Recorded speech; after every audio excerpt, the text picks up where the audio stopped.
Let's begin the news at this hour by telling you that organized labor has announced that the one-week grace period given to the federal government will expire at midnight Tuesday, June 11th, 2024.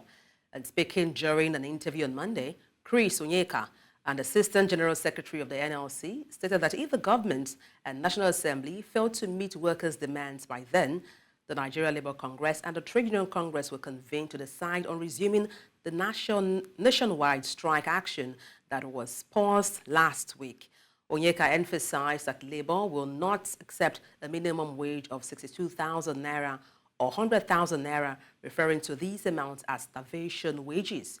He reaffirmed Labour's demand for a 250,000 naira minimum wage as proposed at the latest meeting of the Tripartite Committee on Minimum Wage on Friday, which they consider a living wage for the average Nigerian worker. And for more context on this, I'm joined live by our correspondent, Emmanuel Bagudo, who has been following this latest development. Emmanuel, good morning. Glad to have you join me. Yes, good afternoon. Yes, good afternoon, rather. We hear the strike may resume on Tuesday. How true is this? So it's not possible for the strike to resume on Tuesday because 12 midnight of Tuesday is the deadline, which is not possible that it's because the fact there is the fact that after 12 noon on Tuesday, and the last demand made by Labour on Friday after the Tripartite Committee meeting, that is when they will know whether they are going to have to meet first, and they know whether they are going to have another strike. Tuesday, 12 midnight on Tuesday is the deadline, and between now and 12 midnight on Tuesday is enough time for the federal government to decide to get back to them. So by 12 midnight on Tuesday, if that happens, Wednesday is already Democracy Day, is a public holiday, June 12th, so Wednesday is skipped. So we go to Thursday, probably a meeting on Thursday, and they will meet. And of course, between now and Thursday, the federal government may get back to them on the latest demand they made on Friday, which is 250,000 minimum wage. So hopefully by Thursday. Emmanuel, would have to cut you short there. Your audio level, or quality rather, is not very good. We would have to end that conversation with you. We sincerely apologize for that poor audio quality. Meanwhile, the federal government may be on a collusion course with governors and the private sector for agreeing to pay a minimum wage higher than 60,000 naira. Nigerian governors and the organized private sector are against paying as high as 60,000 naira, as they insist that any figure above 57,000 naira may not be sustainable. However, everyday Nigerians are of a different view. Our correspondent Bettina Unwili tells us more. A major argument by the governors, according to sources, is that the state will be left with nothing for developmental projects if they accept to pay a minimum wage above 57,000 naira, as they would have to pay a large chunk of their resources as wages to workers. I'm going to speak from the perspective of a salary earner, and I'm in Nigeria, so I can see the economy very clearly that it is not something to write home about. Currently, 60K, I can't even say CCK is almost nothing at this point. It's not even, it's like 100K is the new 10K. I bet me government, made everybody improve the money, made the money increase. That's 200,000. But if say in dollar, now they won't pay, they pay in dollar. First of all, I have to commend the chairman or the president of the NLC. He has done a very good job for all Nigerians workers. Secondly, the proposal of 250,000 naira from the NLC, it's a good one. And I stand to support it, and every meaningful Nigerian stands to support that. However, the negotiation for a new minimum wage is far from over, as the organized labor as well as the federal government continue to make offers and counter-offers. Last Tuesday, the Nigeria Labour Congress (NLC) agreed to pause the strike for negotiations, giving the federal government 1 week to negotiate, after which the strike would continue if their demands are not met. Continuing the strike is actually not going to be a good solution, because even though they continue and they still don't do the strike, the government will still take their decision. That's what I feel. So the strike, but still, if they still do the strike, it's still going to hurt, because the cost of things now is so expensive in the market. I don't think they should accept the 62,000 because the country is hard. a lot has been happening. We run a business, like we're employing in a company. We are not getting anything like increasing our salary, and the chief fare is kind of crazy, you know. The government had initially proposed 48,000 naira and 54,000 naira last week, which were also rejected by the organized labor. It remains to be seen how much further the NLC are willing to push and how much more compromise the government is willing to make. In Lagos, for News Central, Bettina Nwili. And now to security matters. Plateau State Governor Caleb Mofwang announced on Sunday the lifting of the curfew imposed on Mangu local government area. The curfew, which was set in January following a deadly attack by bandits on the Pushit and Sabon Gadi community, had been in place for 5 months. The violence resulted in the deaths of 13 individuals, injuries to several residents, and the burning of numerous houses. Governor Mofwang's decision to lift the curfew came after consultation with the State Security Council, citing restoration of normalcy in the area. The governor expressed hope that this move would allow residents to resume agricultural and economic activity. In a statement by his Director of Press and Public Affairs, Giyang Berry, the governor encouraged community leaders to continue engaging in strategic dialogue to nurture trust, foster tolerance, and promote better understanding across faith and ethnic divides. Following the recent murder of 5 soldiers in Aba, Abia State, southeast Nigeria, some women from the southeast geopolitical zone have appealed to President Bola Ahmed Tinubu to withdraw the rest of them from the checkpoint.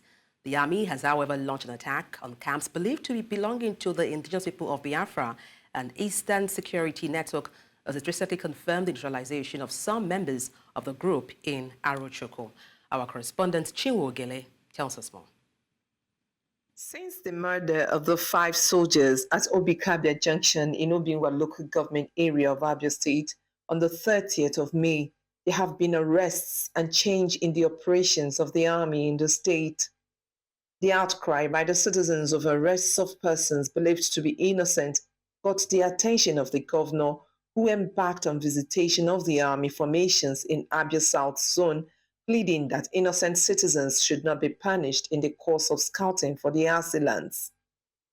This approach may have informed the de-escalation of the threatened reprisal by the army, but then lots of young people still live in fear as more arrests have been made. We don't like the way they are being killed because even the militaries themselves are also fathers. They have children, they have wives, they are sons, mothers like us. Just like we are crying that we don't want our children killed, so also with their mothers be crying. It is best the federal government withdraw them. This group of women from various states in the southeast say there should be a better measure put in place to curtail insecurity than what is available now. I don't like the way any attack or anything that happened in the southeast, our youths will be arrested. And now this is making them live in drones from southeast. And we all know what that means. We are asking the government, we don't want to hear any ugly experience. We don't want to experience any ugly experience again. Our sons are run away from our town, our village, our house because of this incident that happened. We women, we don't know where to go again. Our husband, the military have already, how will I say it? They have already made them to look somehow. They have tagged them as unknown gunmen. It is the opinion of the women that so many actions of the government could enthrone peace and safety in the region, in particular, and Nigeria in general. Hence the call for total abolition of Opu cattle grazing, which they say has affected their farming. We can't even go to our farms due to what they are doing to us. After planting, the cows will come and destroy our crops. So we can't be able to go to farm. The Nigerian army tweeted on their X-verified handle that it has neutralized some members of the Eastern Security Network in Oborevwori Forest, Arochoko local government area of Abia State, in its chase for the assailants of their men recently in Obikabia. Since the incident of 30th May, some army checkpoints in the state no longer have soldiers in the locations in Oborevwori Central, Chinwe Ugele. The Nigerian police force has addressed mounting concerns over the rising number of arrests targeting journalists in Nigeria. And this response comes amid growing pushback surrounding perceived human rights violation and threats to freedom of expression in the country.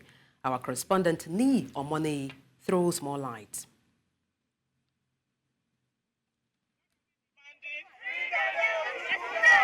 The arrest of journalists in part of Nigeria has raised concerns about press freedom in the country, according to human rights groups. Daniel Ojukwu and Segun Olatunji's detention most recently are a few of the many cases cited by the Nigerian Guild of Editors.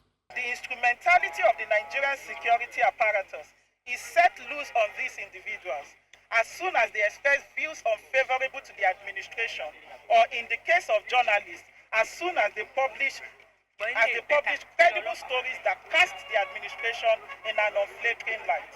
The police is giving conditions, bail conditions, as if Daniel Ojukwu committed murder. Go and bring 2 directors in the Federal Civil Service with landed property. How can you be a director in the Federal Civil Service and have landed property in Abuja if you are not corrupt? That's another oxymoron. In recent days, media organizations and rights groups have condemned the methods used to arrest journalists, the lengthy detentions, and the inhumane treatment to which they are subjected. They said these actions showed a concerning regression in Nigeria's respect for human and civil rights. However, at the inaugural meeting of the Strategic Communications Interagency Advisory Policy Committee in Abuja, the police denied abducting any journalists and noted that inviting journalists is not a mandatory part of the arrest process. I want to clear this, I've clarified this, that we are not obliged to even send invitation to any suspect in the first place. It's just a mark of respect. We are sending to you. There's no law that says you must invite somebody before you carry on with your investigation. No. We can only honor you by saying, okay, let's extend the invitation to him. Let him come and explain. But where you don't honor invitation, we go to court and get warrant. Once we have that warrant, we can even declare you wanted. That's the law. We can declare you wanted and you can arrest you anywhere. The police actions continue to draw sharp criticism from media groups who state that arresting journalists without due process is unacceptable. We want a country where people are able to speak, because freedom of expression is a guaranteed right for Nigerians. So we are able to speak truth to power in this kind of situation. But the interesting thing is that the CBN is using the amended Cybercrime Act to extort you. The police is using the old Cybercrime Act to oppress journalists. Nigeria has been ranked low in press freedom by organizations like Reporters Without Borders. Lamenting the situation, local and international organizations called on Nigerians to advocate against what they call an attempt to suppress freedom of expression and civil society. In Lagos for News Central, Ni Omoni. And now to a bit of politics. The governor of Delta State, South Nigeria, Sheriff Oborevwori, says 1 year into his administration, the state government has not borrowed money to run the state's affairs despite the hard times in Nigeria. Governor Oborevwori stated this on Sunday at the first anniversary Thanksgiving service of the 8th Delta State House of Assembly. He said that the state was making impressive progress in infrastructural and human capital development despite the economic hard times bedeviling the country, adding that the state has not borrowed a dime to fund projects. In his remarks, Speaker of the State House Assembly, Omomotimi Guwo, said the Assembly was thanking God for his infinite mercy over all members of the State House Assembly and for the 1 year anniversary of the 8th Assembly. People who are outside this table don't know what we are enjoying. We are enjoying peace. We are enjoying progress.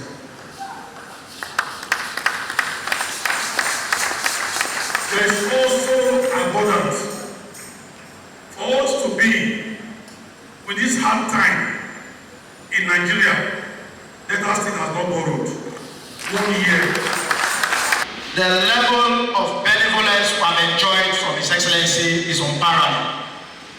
His Excellency understands the workings of Delta State House Assembly, so the relationship between the Delta State House of Assembly and the governor is a symbiotic one. So, Your Excellency, we are grateful for that relationship. We will not take it for granted. In a country like Nigeria, where opportunities are scarce, how many get to women? Questions like these have led to transformative and intensified actions to grant women access to education and representation in political sphere. Our correspondent Chidimma Ona tells us more. For decades, Nigerian women have faced challenges in achieving equal access to education and political participation. The lack of education has often limited their career opportunities and hindered their ability to advocate for themselves and their communities. However, the growing movement of feminism is pushing for change. Feminism just refers to equality of gender, giving gender equal access to opportunities. That's just a simple form.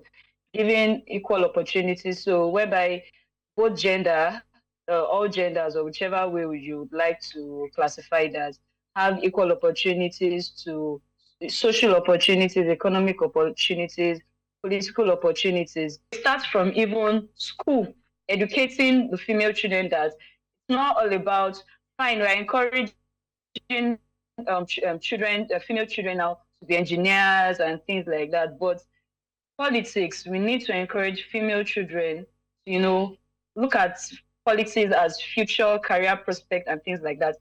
Another important untapped area is that of legislation and policy making. As a country, it is vital to note that empowering women through education and political representation is fundamental to unlocking a brighter future for Nigerian women.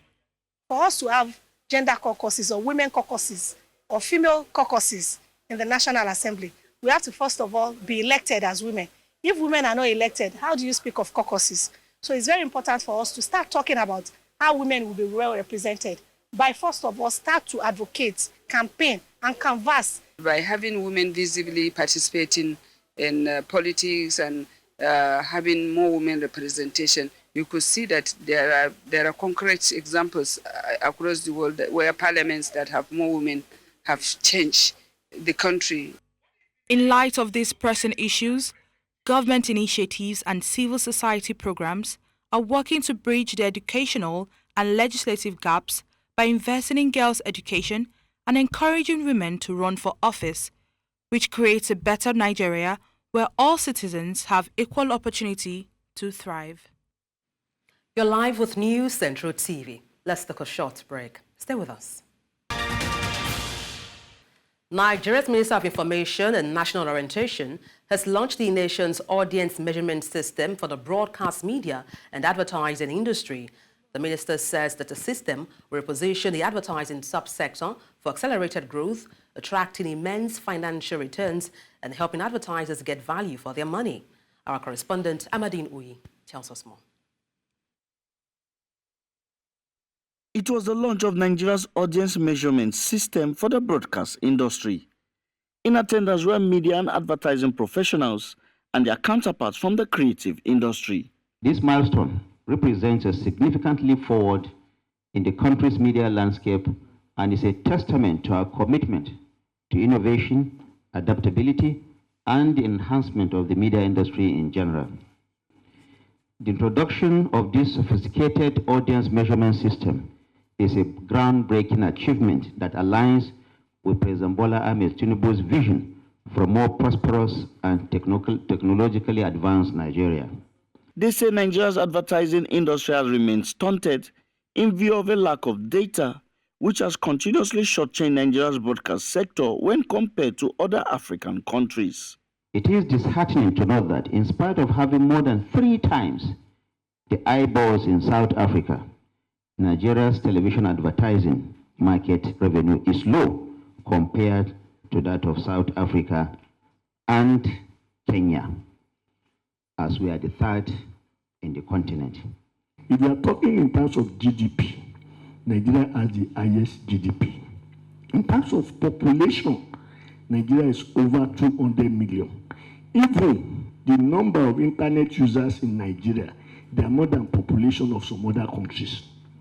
Now, if you now look at advertising investment, we are not among the top 4 or top 5. So why? It is a pity that India started 200 years ago.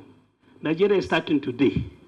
And that is the sad aspect of this whole situation. Nigeria's Minister of Information and National Orientation says that the measurement system will present a win-win situation for the country and the sector. This system will serve as a cornerstone for reliable data by providing accurate and comprehensive insight into media consumption patterns across various demographies.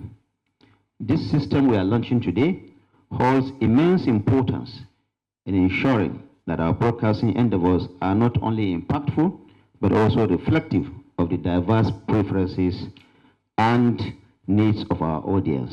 It would address how preferences are made on advertising, where the revenue should go to, media consumption patterns, all of that. It will also address unethical practices that had hitherto plagued the industry. What we, the practitioners in the industry, are scrambling for is sub 500 million annually. We believe that by the end of 10 years, with return on investment being proven scientifically, we would grow this market to sub 10 billion in the next 10 years. That's our plan. The minister says that the audience measurement system will reposition the industry for accelerated growth. In Abuja for News Central, I am Amadine Uyi. Nigeria is said to be battling with an estimated 2.3 million children who lack access to or are never reached by routine immunization services. This category of children, also known as zero-dose children, is a source of concern according to the World Health Organization. In a concerted effort to eliminate the threat to the zero-dose children of the country, the African Health Budget Network, in partnership with the Borno State Primary Healthcare Development Board, is set to unveil a transformative initiative in Borno State amidst concerns of resistance. Our correspondent, Umaru Kirawa, completes this report. Garba Abdu, an elderly person from Borno State in Nigeria's northeast. He is one of the elderly who do not believe generally in immunization and opens up on reasons. In ka je asibiti za a rubuta maka magani ne a ce ka je ka saya. Babu magani a asibiti. To amma sai aka zo aka ce wai ga magani an kawo muku kyauta ku je ku karba kuma aka ce baya da illa. Ta yaya zai shiga kaina wannan? Ko yanzu paracetamol wannan man ka tabi asibitin ma sai dai da kudin ka zaka saya bara ba ka kyauta ba. To ne me ne wannan din za dinga ba mutane kyauta. The joy of getting a child is a story in itself, and ensuring the child receives the necessary vaccinations to protect them from preventable diseases is another story. Kuma mu mutanenmu da yake suna da kuɗi ana ba su kuɗi sai suna cewa ai an bincika an gani wannan rigakafin baya da illa. Wallahi yana da illa. The fight against zero-dose children in Borno State is the essence of this multi-stakeholder engagement, with the launch of the Community of Practice on Immunization Budget Tracking, Accountability and Sustainability. This is a big issue that we need to come together as a community of practice and community of actors to ensure that we deal with this problem and we reduce the outbreak of vaccine-preventable diseases like diphtheria, measles that we keep dealing with. All my children are fully vaccinated, and there are so many other doctors, nurses that attended this program today, and I'm sure they don't have that aspect. So we have to interact with the community, we have to interact with the policymakers, we have to interact with the government officials to ensure that no stone is left unturned. This initiative, spearheaded by the African Health Budget Network in partnership with the Borno State Primary Healthcare Development Board, aims to champion the cause of eliminating zero-dose children. The whole primary health care is depending on what? Immunization. We are always talking about immunization, and a lot of resources going to the LGA. Who are the LGAs? The community. So if you look at it, this is a very important launching, or this is a very important topic to address our problems. Most of the measles cases that we are having, measles, diphtheria cases, are coming from the zero-dose children because the children are vulnerable. They have not been protected by any form of vaccines. So any other disease of under 5 usually tackles them first. When a lot of people don't take immunization, the herd immunity is reduced, and then we put every other person at risk, even those that have taken the vaccine. We should be committed because this is a service to humanity, and majority of us are used to this service for over 2 decades. Experts during the engagement emphasized the need for enhanced retraining to community health workers as a major step to improve immunization performance. When an objective is set, our intention is to ensure that we make it happen. So yes, true, we are going to bring down drastically. We're already bringing down the number of zero-dose children. The journey of changing the mindset and reducing the zero-dose children in both rural and urban communities seems to require more efforts in sensitization and advocacy, among others. In Maiduguri for News Central, Umaru Kirawa. Ahead of the forthcoming Eid al-Kabir celebration, prices of ram, one of the necessities for the celebration, has skyrocketed in Nigeria's capital, Abuja. Some citizens express worry over the lack of resources to buy a ram this year, which they say has risen to more than 100% of its former price. Our correspondent, Marvelous Obomano, tells us more. Every year, during the Islamic month of Dhul Hijjah, Muslims around the world who have the means slaughter animals like sheep, goat, cow, or camel to reflect the Prophet Ibrahim's willingness to sacrifice his son Ismail to God. It may appear that this may not be the case this year for many Muslim families in Nigeria, as the biting inflation has caused a hike in the price of livestock. News Central crew visited one of the popular ram markets in Nigeria's capital, Abuja, to investigate this claim by some citizens. Here at the International Livestock Market, Day Abuja, Nigeria's capital, some of the ram sellers say they buy these livestock at Niger Republic, and now the high exchange rate of dollar and CFA, coupled with the increase in fair products, insecurity in the northern part of the country, and cost of transportation are some of the contributing factors to this increased price of these particular livestock. Now, some of these livestock you're seeing here are sold 200, 300, 400,000 before now. But now it is going for 600, 700, 800,000 depending on the size you're buying, representing over 100% increase. Just a rise up. Dollars just a rise up. But we now, no be dollars we use. We use safer go buy them. Come now safer to exchange now. No be small money. Wallahi no be small money. Transport and our money is not getting value like before. Our money doesn't have value again. So we people, we are even enter Niger buying rams. The ram that we are selling 300, you are seeing big like this one. The last 3 years, 4 years back. But now this is 800. This is 1 million. This one 1 million. It's 1 million we are looking for. I came to buy the ram, and the cost they are giving us now is something I don't know how to express my. Something like last year, we could afford to buy this ram, maybe 120, 140. Before you see the ram, 35, 60, 50. Now, you go sell 50, 150, 160, 180, 200, 250, 300, 400. Like this ram now, before we are selling this ram, 100,000, 110, 120 highs. Imagine now you go buy like this time 200, 220. Livestock sellers say this has been caused by the hike in the cost of feeds. Thus, the high cost of rams might deny some Muslim families the opportunity to take part in the annual sacrifice amidst the economic crunch. People are coming, price it and going. So if people come price and so they will say they will come back later or tomorrow. So at the end they no go come. The current cost of rams now hover between 150 and 1 million naira, depending on the size and the location. In Abuja for News Central, I am Marvelous or Bomman.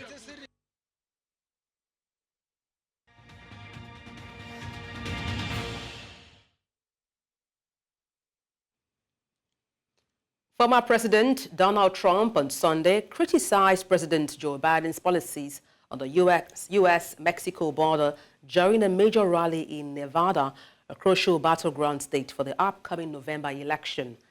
Thousands of Trump supporters braved the heat at Sunset Park to cheer on the Republican presidential candidate. And this rally marked Trump's first significant public event since being found guilty last month of falsifying business records to conceal a hush money payment on adult film star Stormy Daniels before the 2016 presidential election. Last week, Crooked Joe signed an executive order that is pro-invasion, pro-child trafficking, pro-woman trafficking, pro-human trafficking, and pro-drug dealers. It's a pro-drug dealer bill. It's weak. It's ineffective. It's bullshit what he signed. Millions of people will continue pouring in, and they're coming right through the border like they have never come through before. What he signed means nothing. In fact, it makes it easier. In my opinion, it opens the border still further. I've said this, and for those hotel workers and people that get tips, you're going to be very happy.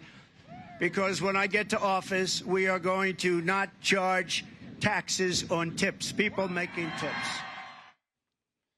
In a dramatic move to counter the rise of the far right, French President Emmanuel Macron has called for early legislative elections. And this decision marks the biggest gamble of his political career, with the outcome likely to be pivotal for his legacy.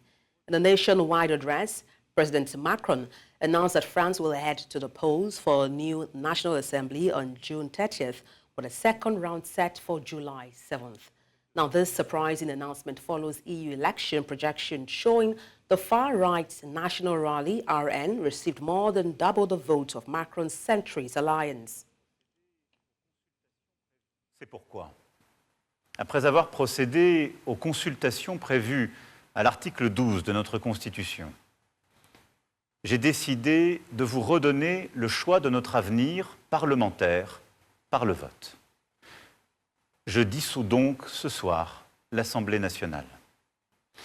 Je signerai dans quelques instants le décret de convocation des élections législatives qui se tiendront le 30 juin pour le premier tour et le 7 juillet pour le second. Le principal enseignement est clair. Ce n'est pas un bon résultat pour les partis qui défendent l'Europe, dont celui de la majorité présidentielle. C'est une situation à laquelle je ne peux me résoudre.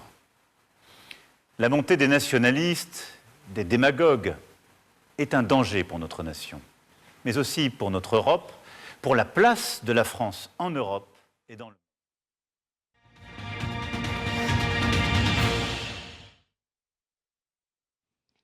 In business, crude oil prices edged up on Monday, aided by hopes of rising fuel demand this summer, although a firmer dollar boosted by lower chances of imminent interest rate cuts capped gains.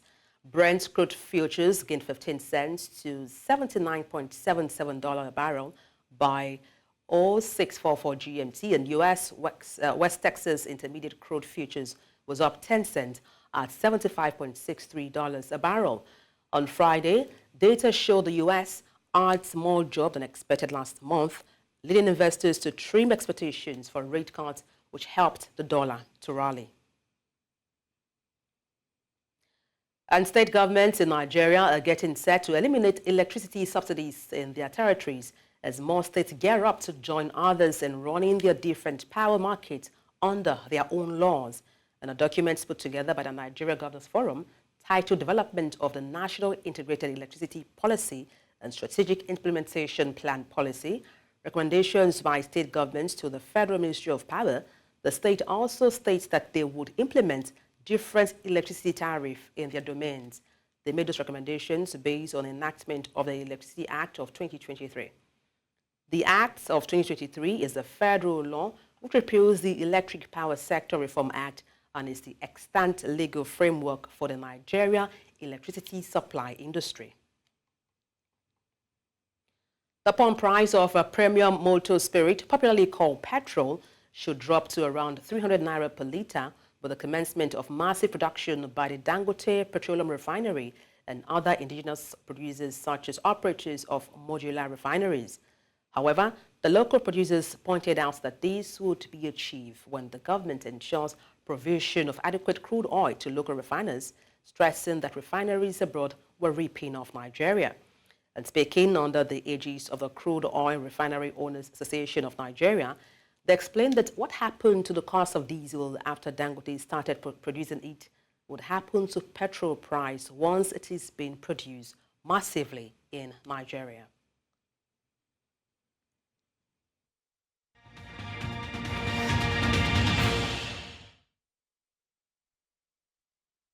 And now to sports stories. The Badminton Federation of Nigeria organized a special send-off dinner in Lagos to honor the country's top badminton star, Oborevwori, who is set to intensify his training in Italy ahead of Paris 2024 Olympic Games. Oborevwori, who has dominated African badminton in the men's single category since 2019, winning 4 African championship titles and 2 African Games titles, secured the spots at the Paris Games last month. He becomes the first Nigerian badminton player to qualify for 2 consecutive Olympics after featuring at the Tokyo 2020 Games. And elated Francis Obi, president of the Badminton Federation of Nigeria, states that Oborevwori has broken the badminton jinx with his qualification for the Paris Olympics.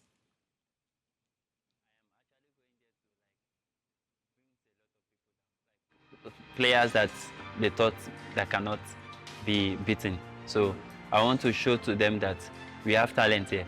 Yeah. We can do it. So Nigeria naturally know the carry last. So like this is what I am gunning for. Like if I'm able to get to the medal table, which I'm looking at, I should be able to. Yeah. So I'm looking at that particular prospect that I should be able to get to the medal table.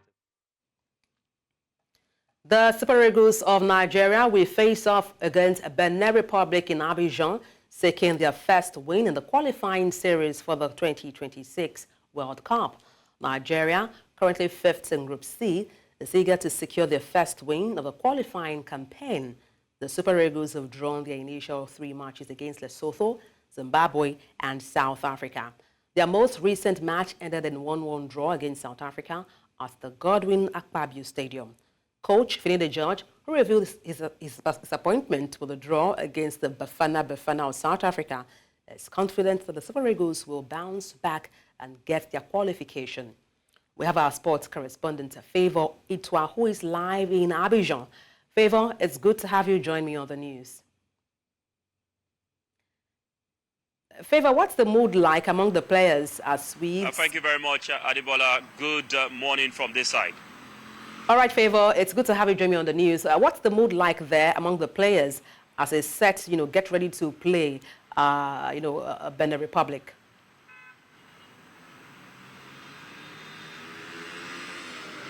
Can you hear me?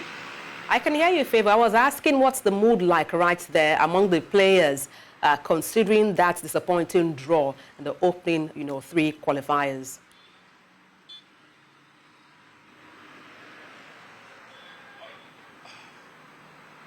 Favor, can you hear me?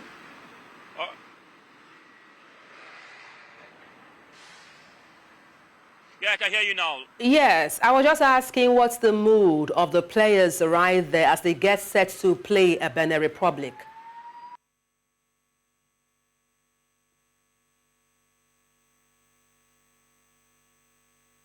Nigeria today being Monday will take on the Cheetahs of Benin Republic. As you can see, there's traffic already building up towards the stadium. Behind me is the road that leads to the Felix Oborevwori Stadium. That's the venue for the Super Eagles game today. Nigeria needs to get a win to boost their chance of qualifying for the World Cup. Don't forget, they come against a team that has a coach, Gernot Rohr, who knows the Super Eagles a lot. So that's like an emotional game for both teams, especially for the Super Eagles of Nigeria players. Those of them he gave their debut when they began to play for the Super Eagles of Nigeria. All to play for right here in Abidjan. And guess what? For the Benin Republic or the Beninois, they've been able to chart out a series of more than 2 or 3 Marco Polos or buses to convene their fans from Benin to, Cote d'Ivoire. And for Nigeria, we have Nigeria's residents in Abidjan, even though they've also complained about getting tickets, in the sense that the Beninois have not been able to disperse the tickets to the Nigerians. But we have a bit of support also coming from the supporters club resident right here in Abidjan. So it's going to be a massive cracker. We had rain showers this morning, but right now it's sunny, so we can expect to see a very clear weather during the game time, 5 p.m. Nigerian time. Now, Coach Finidi George expressed disappointment after the 1-1 home draw with South Africa. What is the message to the players ahead of this must-win game in Abidjan?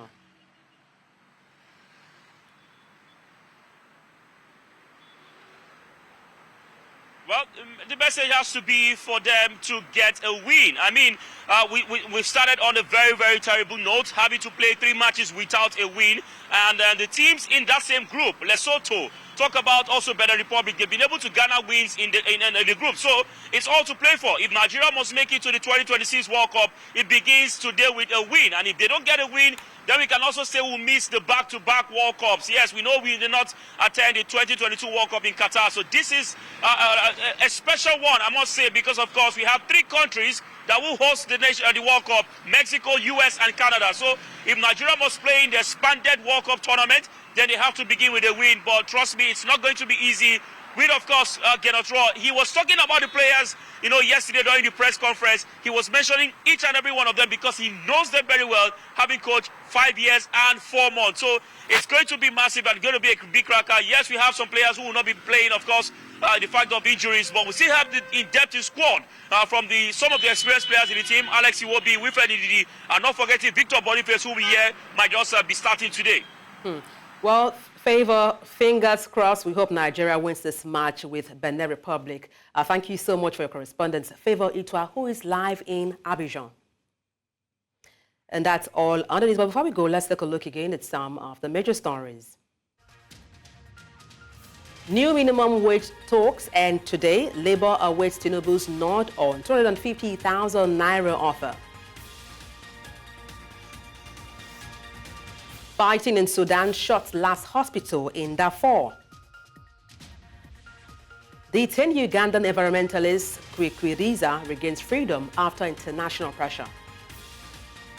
Send your eyewitness report to the WhatsApp number on the screen and follow us on social media. We are at News Central TV.